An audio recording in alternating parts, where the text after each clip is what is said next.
जी Nazim, brake खां पोइ हिकु ॿीहर प्रोग्राम में तव्हांखे चऊं था भलीकार। जीअं तव्हांखे चयोसीं त पाण वापसि ईंदासीं, जेका नए माली साल जी वफ़ाक़ी बजट पेश थी आहे उन ते ॻाल्हि ॿोल कंदासीं। सो सीनियर सहाफ़ी तर्जनिगार माहिर ज़ुहैब काका साहब जेके आहिनि उहे वीडियो लिंक ते असां सां मौजूदु आहिनि। बजट जे हवाले सां पाण वधीक उन्हनि सां ॻाल्हि ॿोल कयूं था, उन्हनि खां सम्झण जी कोशिशि कयूं था। ज़ुहैब काका साहब, वरी महिरबानी, तव्हां असांखे वक़्तु ॾिनो। कीअं त ॾिसो, नए माली साल जी जेका ही बजट आई आहे, असां डिस्कस कयोसीं पिए, असां हुनखे नालो ॾिनो आहे कटाकट बजट।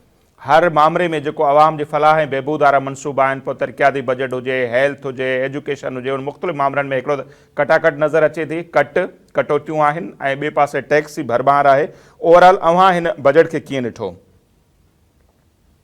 बिल्कुलु, नालो मुंहिंजे ख्याल में तव्हां सफ़ा सही ॾिनो आहे। ऐं बजट खे हिन दफ़े ईअं पिया ॾिसूं जीअं हर साल ॾिसंदा आहियूं, अंगनि अखरनि जी जगलरी आहे ऐं मुख़्तलिफ़ सालनि में मुख़्तलिफ़ कटौतियूं करे उन्हनि में कुझु शयुनि में वाध कनि था, कुझु शयुनि में घटिताई कनि था। असां जेको चवंदा आहियूं न अवाम दोस्त बजट, उहो अञा ताईं मुंहिंजे ख्याल में पोयनि 10 खां, बल्कि 10 त मां घटि थो चवां, 2011 खां त मूंखे वक़्तु थियो आहे बजट ते ॻाल्हाईंदे तजवीज़ ॾींदे। सो 2011 खां पहिरियां आहिनि, 2007-8 खां ई पंहिंजो स्टार्ट थियो आहे, जॾहिं खां पंहिंजा कर्ज़ वधण शुरू थिया आहिनि पाकिस्तान मुल्क जा।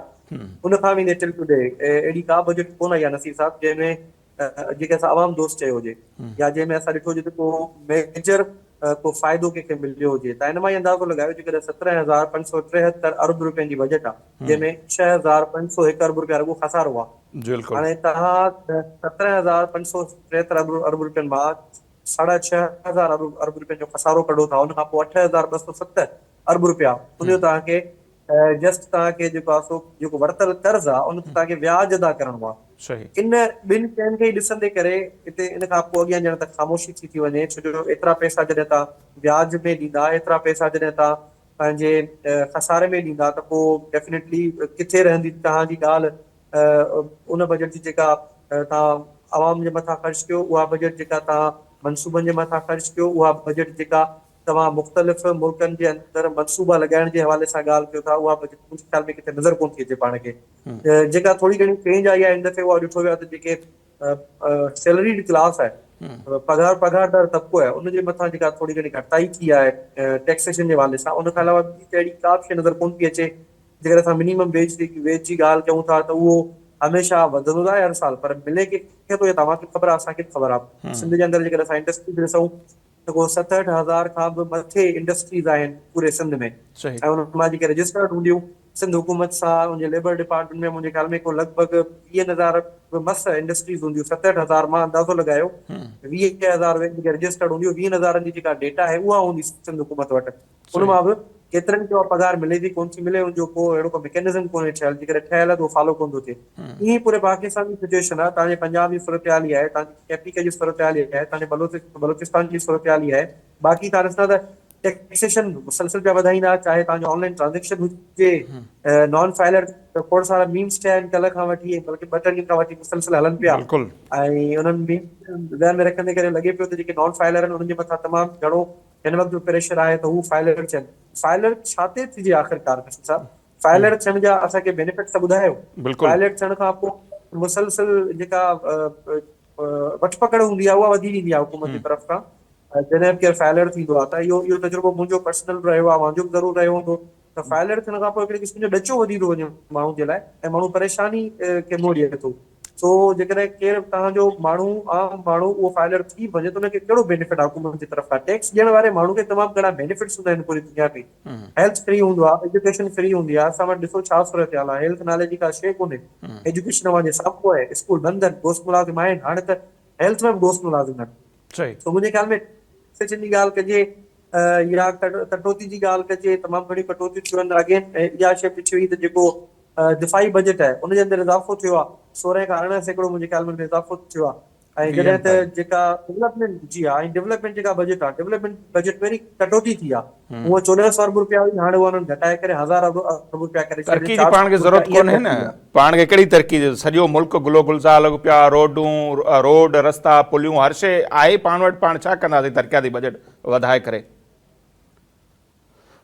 बिल्कुलु, मां तव्हांजो सवाल थोरो कोन सम्झी सघियुसि, अॼुकल्ह जो आवाज़ में डिस्टॉर्शन थिए थी, पर लॻभॻि मुंहिंजे ख्याल में पुछियो पिया IMF जे हवाले सां। न, मुंहिंजो तरक़ी थियो ज़िक्र कयो न, हिकिड़ो तव्हां चओ त मिनिमम वेज ते अमल न पियो थिए, त पघारनि ते ॾिसो सरकारी मुलाज़िमनि जी पघार बि 10% वधी आहे, पर वरी जॾहिं पाण अचूं था असेंबली जा जेके मेंबर थियनि था, क़ौमी असेंबली मेंबर, 400 खां 600% असेंबली मेंबरनि जे पघारनि में बात थी आहे, मतिलबु उहे आम मुलाज़िम खां वधीक ग़रीब आहिनि। ठीकु आहे, वरी हुन सां गॾोगॾु ॾिसूं था त सेनेट जो चेयरमैन हुजे, डिप्टी चेयरमैन हुजे, क़ौमी असेंबली जो स्पीकर हुजे, डिप्टी स्पीकर हुजे, उन्हनि जी 2.5 लख मां पघार वधाए 21 लख रुपया कई वई आहे। ऐं जेके नाणे वारा वज़ीर आहिनि औरंगज़ेब साहब, मोहम्मद औरंगज़ेब, उहे उनखे जस्टिफाई था कनि त लास्ट टाइम उन्हनि जी पघार 2016 में वधी, उन करे उनजो हक़ थिए थो, माना 2.5 लख खां डायरेक्ट 21 लखनि थी वई आहे, उहो जस्टिफाई आहे। बाक़ी जेके आम माण्हू आहिनि, ज़ाहिर आहे उन्हनि खे ज़रूरत ई कोन्हे।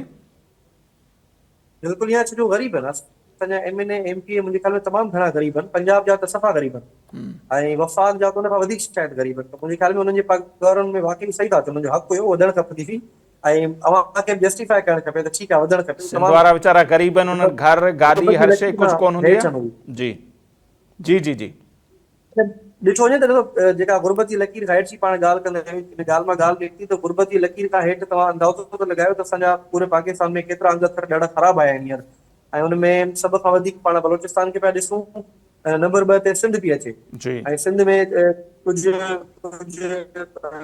यानी जेको पहिरियां सर्वे ईंदो आहे, इकोनॉमिक सर्वे ईंदो आहे, उहो पढ़ियो पियो अचे काल, उनजा कुझु पॉइंट्स ॾिठा पिए त हुनमें रेड कलर मार्क थियल हो मुख़्तलिफ़ जॻहियुनि ते, जिथे जिथे तव्हांजी गुरबत जी जेका लकीर आहे उनमें बि 3 कैटेगरीज़ हूंदियूं आहिनि नसीब साहिब। हिकु उहो जी जंहिंमें तमामु घटि, जिथे तमामु घणी गुरबत आहे, ऐं ॿियो उहो एरिया जंहिंमें नॉर्मल गुरबत आहे, ऐं टियों उहो एरिया जंहिंमें घटि गुरबत आहे, पर अल्टीमेटली गुरबत त आहे न। सही। ऐं गुरबत वारी लकीर खां हेठि पोइ केरु घणो हेठि आहे, केरु विच ते आहे, केरु थोरो हेठि आहे, पर आहे त उहो हेठि ई। इन जो मतिलबु पाण ईअं वठी सघूं था त कंहिंखे हिकु वेले जी मानी नसीब थींदी हूंदी ऐं कंहिंखे ॿिनि जी थींदी हूंदी, कॾहिं कोन थींदी हूंदी, सही। किन खे वरी 2 वेलनि जी मानी थींदी हूंदी, पर बाक़ी लग्ज़री हुन वटि कोन हूंदी। पाण ईअं वठी सघूं था त सोचो 40% खां वधीक त इहा सिचुएशन आहे पाण वटि बिल्कुलु। पूरे पाकिस्तान में। ॿिए नंबर ते सिंध में बीठो आहे। वरी जेकॾहिं हुन इकोनॉमिक सर्वे खे ॾिसंदा त स्कूल बंदि थियण जो जेको रेशो आहे उहो पाण वटि वधीक आहे। हाणे फ्लड जेको थी वियो, ठीकु आहे, ॿोॾि वारी सूरत हाल खे एतिरा साल थी गुज़रिया आहिनि, उनजे बावजूदि असां वटि रिहेबिलिटेशन कोन थी थिए। 20,000 खां मथे जेकर स्कूल तबाह थिया हुआ त मूंखे ॿुधायो हुनजा अंग अखर किचन जो ख़बर पए थो, केतिरा ठही विया, केतिरा अञा ठहंदा, घर जेके ठहिया हुआ केतिरा ठहिया, केतिरा ठहंदा, 1 मिलियन घर, 2 मिलियन घर, ॿुधूं पिया ॻाल्हियूं, उन्हनि मां उनजो असां वटि कोई अहिड़ी का रिपोर्ट कोन पई अचे जंहिंमें वाज़े थियल हुजे त उन ते केतिरो हुकूमत कमु कयो आहे। उन खां पोइ वरी उन ते इन्हनि जूं जेके ॻाल्हियूं आहिनि, असांजो जेको वफ़ाक़ी वज़ीर ख़ज़ाना आहे मोहम्मद औरंगज़ेब साहब, उन्हनि जूं त वरी ॻाल्हियूं ॿुधण वटां हूंदियूं त माली गुंजाइश जे मुताबिक़ असां रिलीफ ॾिनो आहे। माली गुंजाइश जे मुताबिक़ रिलीफ ॾियण जो मतिलबु इहो आहे त असां हिन वक़्तु एॾो बाउंड आहियूं IMF जे ॿुधायल शर्तुनि ते, असां एतिरो हिन वक़्तु बाउंड आहियूं मुख़्तलिफ़ मामलनि खे वठी करे, जो असां रिलीफ ॾियण जी ॻाल्हि ई कोन पिया कयूं। वरी वज़ीर आज़म साहब उन ई वक़्तु चवनि पिया कॉन्ट्राडिक्ट करे त असां ग़रीब अवाम जे मथां को बोझ कोन पिया, ग़रीब अवाम जे मथां तव्हां बोझ वधाए थी था सघो, उहे त गुरबत जी लकीर खां हेठि आहिनि त हेठि आहिनि, तव्हां जेको बोझ वधायो पिया या जेका तव्हां जेको जंहिंजे कुलनि ते तव्हां वज़न ॾियो पिया, उहो तव्हां मिडिल क्लास वारो तबिको, उनजे मथां मुसलसिल तव्हांजो वज़न वधे पियो, उन ते केरु ॻाल्हाइण लाइ तयार ई कोन्हे को। पेंशन तनख़्वाहूं उनखे असांखे महांगाई सां लिंक करणो हूंदो आहे, इहो चवण आहे मोहम्मद औरंगज़ेब साहब जो। महांगाई तव्हां पाण ॾिसो तमामु घणी आहे, त उनखे तव्हां लिंक उन सां कीअं था करे सघो, उनखे लिंक कंदा त अल्टीमेटली तव्हांखे उहे शयूं वधाइणियूं पवंदियूं, तव्हां वधायो त उनमें को अहिड़ो को ख़ासि इज़ाफ़ो कोन थियो आहे। उन हिसाब सां तव्हांखे ओतिरो ई इज़ाफ़ो करणु खपंदो जेतिरो की तव्हां वफ़ाक़ी वज़ीरनि जे पघारनि में इज़ाफ़ो कयो आहे, तव्हांखे आम माण्हुनि जे पघारनि में कीअं इज़ाफ़ो करणु खपंदो हुयो। ऐं गवर्नमेंट जो मुख़्तलिफ़ जेके वैकेंसीज़ आहिनि उहे हिननि घटायूं आहिनि पोएं साल खां, हींअर ॾिठो तमामु घणियूं घटायूं थियनि हींअर, त इहो बि हिकिड़ो वॾो सुवालु आहे। आख़िर पोइ तव्हां मैनेज कीअं कंदव हेतिरे बजट खे जेको तव्हां हर साल ॾियो पिया। वरी GDP खे खणी ॾिसूं, कुझु पिटिया जा दोस्त आहिनि उहे पंहिंजे मॉल्स ते रखनि पिया या उहे ॻाल्हियूं कनि पिया त PTI जा जेके 3 साल हुया, हींअर वारा जेके 3 साल गुज़रिया आहिनि, उनमें वॾो फ़र्क़ु आहे, बिल्कुलु फ़र्क़ु आहे। सिचुएशन जेका हिननि खे मिली आहे वर्स्ट हुई मञूं था, पर हाणे हमेशह त वर्स्ट न हूंदी आहे न। तव्हां निकिरनि जी हुन मां ॻाल्हि कॾहिं कई आहे, तव्हां हमेशह मुतदाद शयूं खणी ईंदा आहियो, कॾहिं कॉर्पोरेट फार्मिंग खणी था अचो, कॾहिं तव्हां वाहन जा मसइला खणी था अचो, तव्हां बहितरी वारे तरफ़ विया कॾहिं आहियो? इंटरनेट तव्हांखे पैसो ॾियणु शुरू कयो आहे, तव्हां हुन ते टैक्स हणी था छॾियो, लाज़मी माण्हू तव्हां वटां भॼंदा, दुबई वेंदा, थाईलैंड वेंदा, मलेशिया वेंदा, उते टैक्सेशन या त कोन्हे का या तमामु घटि आहे। हिन जेका शइ तव्हांखे फ़ाइदो ॾियणु शुरू करे थी, तव्हांखे लॻे थो तव्हां हुतां पैसा कढणा आहिनि। वरी असां ॾिठोसीं त ऑनलाइन परचेसिंग हींअर तमामु घणी वधी आहे। जेकॾहिं मां बि हींअर वेंदो आहियां त नंढे में नंढे दुकान ते कोशिशि हूंदी आहे या हुनखे ईज़ी पैसा कजे या हुनखे बैंक मां ट्रांसफर कजे त हाणे वरी जॾहिं इहा सहूलियत वधे पई तव्हां वटि उन जे मद में कुझु अमाउंट अचणु शुरू थियो आहे, बैंक जो ट्रांज़ेक्शन बहितर थियणु शुरू थियनि त तव्हांखे हुन ते पैसा लॻाइणा आहिनि, सही तव्हांखे हुन ते टैक्स वठिणो आहे, नॉन फाइलर जे मथां तव्हांखे टैक्स हणणो आहे, वरी कुझु शयूं अहिड़ियूं आहिनि जेके लग्ज़री में काउंट थियनि थियूं, तव्हांखे हुनजे मथां अञा वधीक टैक्स वधाइणो आहे। त ख़ुदा जा बंदा इहो सोचो त सिर्फ़ु लग्ज़री जेके गाॾियूं ॿाहिरि अचनि सिर्फ़ु लग्ज़री गाॾियूं न आहिनि, सही चॉकलेट आहिनि, ॿियूं शयूं खोड़ सारियूं शयूं आहिनि जेके वरी उनमें दवाऊं बि अचनि थियूं, बिल्कुलु दवाउनि खे बि तव्हां ॾिसी वठो, उन्हनि खे बि तव्हां बख़्श कोन था कयो, यानी का अहिड़ी शइ कोन्हे का जिथे हू इन बजट खे को सुठे नमूने यूटिलाइज़ कराइण जी ॻाल्हि कंदा हुजनि। अच्छा, सही वरी ॾाढी इंट्रस्टिंग ॻाल्हि इहा बचो नसीर साहब, उहा जेको असां वटि ॿाहिरि मुल्कनि में पाकिस्तानी रहिया पिया आहिनि, उतां जेको पैसो अचे थो सॼो ॼण त दारोमदारी हुन ते आहे। सही असां वटि हिन साल जी ॻाल्हि कई वञे त 3.7 अरब डॉलर लॻभॻि असांखे फॉरेन रेमिटेंस मां रिसीव थिया आहिनि पाकिस्तान खे। त इहो पोइ साल जेकॾहिं असां ॾिसूं, पोइ साल जे अप्रैल जी ॻाल्हि कयूं या पोइ साल खे हिन साल सां कंपेयर कयूं त असांखे लॻभॻि इहो 16 खां 18 सैकड़ो जो इज़ाफ़ो आहे। त 16 खां 18 सैकड़ो जेकॾहिं इज़ाफ़ो थियो आहे त हाणे ही वरी का अहिड़ी प्लानिंग बि ज़रूर कंदा त हाणे वरी इन जे मथां को न को टैक्स हुजे। त ही उहे पैसा आहिनि जेके थ्रू प्रॉपर बैंकिंग चैनल्स अचनि था या थ्रू मनी ट्रांसफर ऑर्गेनाइजेशन ते पहुचनि था। थोड़ा सारा ॿिया पैसा अहिड़ा भाई जेके हुंडी ज़रिए अचनि था, डिफरेंटली उते काउंट में ई कोन था अचनि। त इहो ॾिठो वञे त उन हिसाब सां तव्हांजो 25 खां 30 सैकड़ो इज़ाफ़ो थियो आहे तव्हांजो रेमिटेंसिस ते, उन ते सॼो ॾींहुं दुहिल वॼाइनि था।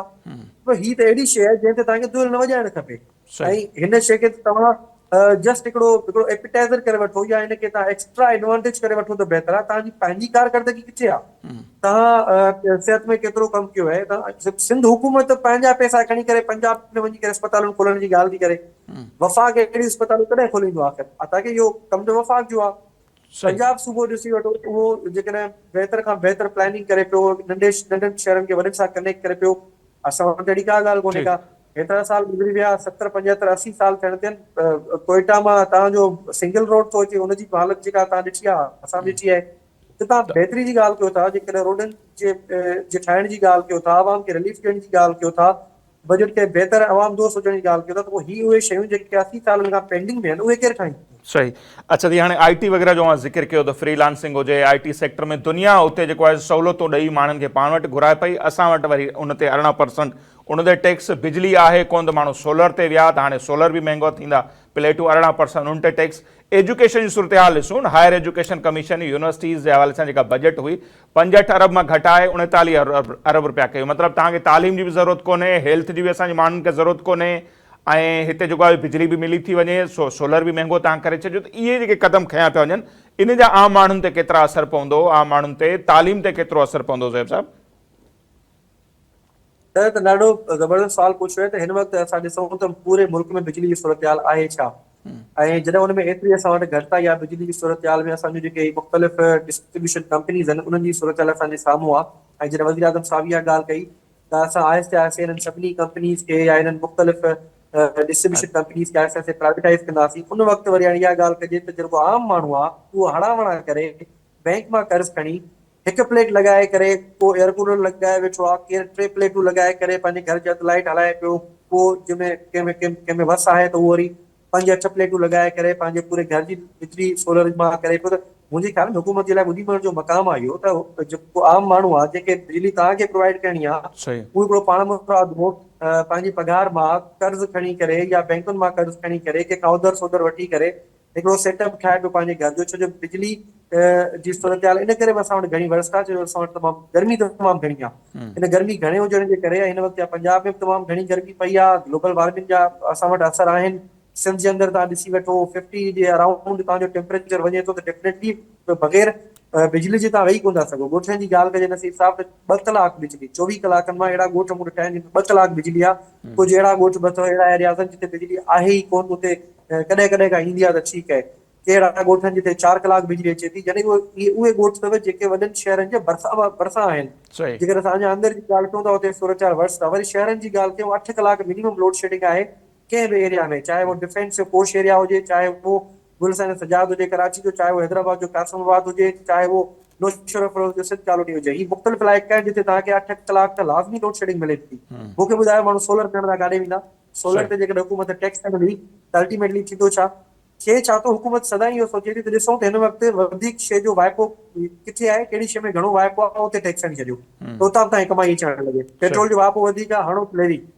डीज़ल जो वापो आहे उन में बि लेवी हणो। हाणे हिन वक़्तु वरी इहा सजेशन ॾिनी वई आहे त इन जे अंदरि लेवी लॻाई वञे। बिल्कुलु बिजली हिकिड़ी त आहे कोन, आहे उन में सच 2.5% लेवी जी ॻाल्हि कई अथनि वरी, यानी 2 रुपया यूनिट ते वधी सघे थो। सोलर जेको हणावड़ा करे असां लॻाराईंदा उन में बि हिननि पैसा लॻाइण जी ॻाल्हि कई आहे। मूंखे ॿुधायो त पोइ अवाम खे कहिड़ो रस्तो पिया ॾेखारियो, हितां भॼी वञो, सही। मुल्क छॾे वञो। नौजवान जेको अवां वटि आहे उहो उनखे जेकॾहिं अवां सुठी यूनिवर्सिटीज़ न ॾींदा त उहो त ॿाहिरि वेंदो हलियो। तव्हां हुनखे सुठी हेल्थ न ॾींदा त अल्टीमेटली हू मजबूरन किथां कर्ज़ खणी करे प्राइवेट अस्पतालुनि में वेंदो। उनजो हाल छा आहे उहो बि असांजे साम्हूं आहे। त ही बजट आख़िरकार जेकर तव्हां ठाहियो था त कहिड़ियूं शयूं ज़हन में था रखो? इकोनॉमिक सर्वे खे तव्हां ज़हन में रखो ई कोन था। इकोनॉमिक सर्वे त तव्हांखे इहो थो ॿुधाए तव्हां वटि एग्रीकल्चर जे अंदरि का डेवलपमेंट कोन थी आहे। तव्हांखे इकोनॉमिक सर्वे इहो थो ॿुधाए त इंडस्ट्री जे अंदरि तव्हां डेवलपमेंट कोन थी आहे, उनमें त प्रॉपर लॉ ठाही आहे। इकोनॉमिक सर्वे इहो थो ॿुधाए त सर्विसिस सेक्टर जेको तव्हांखे बहितर ॾिए पियो, तव्हां हुनजे मथां वरी ॿी कदगन हणो पिया, ॿिया हुनजे अंदरि टैक्स वधायो पिया, त पोइ आख़िर तव्हां चाहियो छा था? हेॾे 3 सेक्टर्स आहिनि पाकिस्तान जा मेन, उन 3 सेक्टर्स खे जेकर तव्हां बहितरी तरफ़ न वठी ॾींदा, बहितर पॉलिसीज़ न ॾींदा त अल्टीमेटली थींदो छा, उहे सेक्टर्स हेठि ईंदा। असांजो जेको हदफ़ हुयो अॼु खां 20 साल पहिरियां उहो हुयो $20 बिलियन जो, $24 बिलियन जो एक्सपोर्ट जो। केॾां जो हदफ़ उहो $4 बिलियन ते कोन्हे को हिन वक़्तु। सही। इम्पोर्ट ॾिसो, इम्पोर्ट मुसलसल भई इम्पोर्ट खे बि तव्हां मुसलसल जेकॾहिं उन ते वर्क कयो आहे त उहा बहितर थी सघी पई, पर हुन ते वर्क कोन थियो आहे। अल्टीमेटली उन्हनि शयुनि जी इम्पोर्ट थियणु खपंदी जेके मोस्ट इंपॉर्टेंट आहिनि, पर हिन वक़्तु असां ॾिसूं पिया सभु शयूं अचनि पियूं। हिकु अमीर माण्हू जे लाइ आसानी आहे, ग़रीब माण्हू जे लाइ मुसलसल असां ॾिसूं पिया त ॾुखियाई का अज़ाब ॾुखियाई थिए थींदी पई वञे, उनखां का आसानी कोन थी थिए। ठीकु आहे ज़ुहैब साहब, वरी महिरबानी अव्हां असांखे वक़्तु ॾिनो।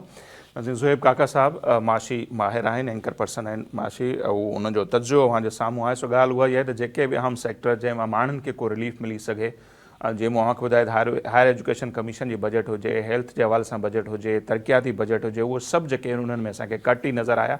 किथे बि उन्हनि में वाद कोन नज़र आई। ऐं उल्टो जेको आहे मुख़्तलिफ़ टैक्स जेके आहिनि 500 अरब रुपयनि खां वधीक जा नवां टैक्स जेके आहिनि उहे लागू कया विया आहिनि। ज़ाहिर आहे उनजो भार आम माण्हुनि ते पवंदो। सो ईंदड़ ॾींहंनि में पाण ते अञा वधीक ॻाल्हि ॿोल कंदासीं। अॼु जो जेको असांजो प्रोग्राम आहे उहो हिते पंहिंजी पुॼाणी ते थो पहुचे। असां ॾींदा इजाज़त, ॻाल्हाइण के बाद।